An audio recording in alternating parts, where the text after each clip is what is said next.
ឥឡូវបានម្ហូបឆ្ងាញ់កុំភ្លេចគ្រាការកំសត់ការនឹងអត់គឺបានសៀងនេះហើយចាការនឹងអត់ថាបានសៀងផ្អែមញ៉ាំជាមួយនឹងបាយកកគឺថាមានជាតិឆ្ងាញ់ខ្លាំងមែនតើជំរាបសួរបងប្អូនទាំងអស់គ្នាថ្ងៃនេះគឺនាងខ្ញុំមកចែករំលែកនៅមុខម្ហូបស្រីចាស់ហើយចំពោះសៀងមុខម្ហូបស្រីចាស់នេះក៏មិនណយដែរបងប្អូនចាត្បិតតែថាមើលទៅមិនហំមិនហួនមិនហឺហាទេក៏ប៉ុន្តែតម្រូវការសៀងគឺល្អនៅក្នុងទីផ្សារខ្លាំងមែនតើមូលហេតុសៀងដែលនៅតែមានវិជាប្រៃខ្លាំងបើសិនជាយើងជៀនជួនត្រីហើយបើសិនជាអត់មានសៀងដាក់នោះជៀនជួនប្រកាសជាមិនដឹងរកកោះរកត្រៃមិនឃើញទេគឺអត់ឆ្ងាយសោះតែម្ដងបបរគ្រឿងក៏ដូចគ្នាបើសិនជាអត់មានគ្រឿងផ្សំសៀងនេះមកមុខបន្ថែមទេក៏មិនសូវមានរសជាតិឆ្ងាញ់ផងដែររៀបរាប់ចាថ្ងៃនេះគឺសូមប្រម៉ូទសៀង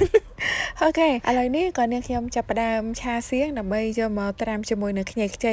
ជាដំបូងគឺនាងខ្ញុំដាក់ស្ករត្នោតមួយដុំចូលបន្តមកទៀតក៏ចាក់សៀងចូលហើយក៏បន្ថែមជាមួយនឹងប៊ីចេងហើយនឹងម្សៅស៊ុបបន្តិចហើយបងប្អូនប្រកាសជាឆ្ងល់ហើយសៀងវាមានរសជាតិប្រៃស្រាប់ហើយត្រូវប្រៃផ្អែម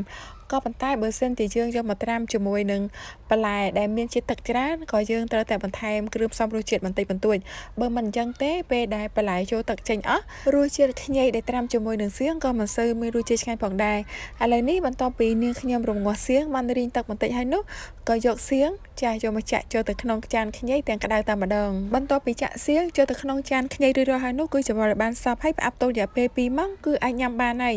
ក៏ប៉ុន្តែពេលដែលយើងធ្វើថ្មីបែបនេះយើងញ៉ាំទៅគឺថារសជាតិនៅជាតិហឹរខ្លាំងប៉ុន្តែបើសិនជាយើងច្របល់រួចរាល់ហើយដាក់ចូលទៅក្នុងទូទឹកកកពីយប់អីគឺ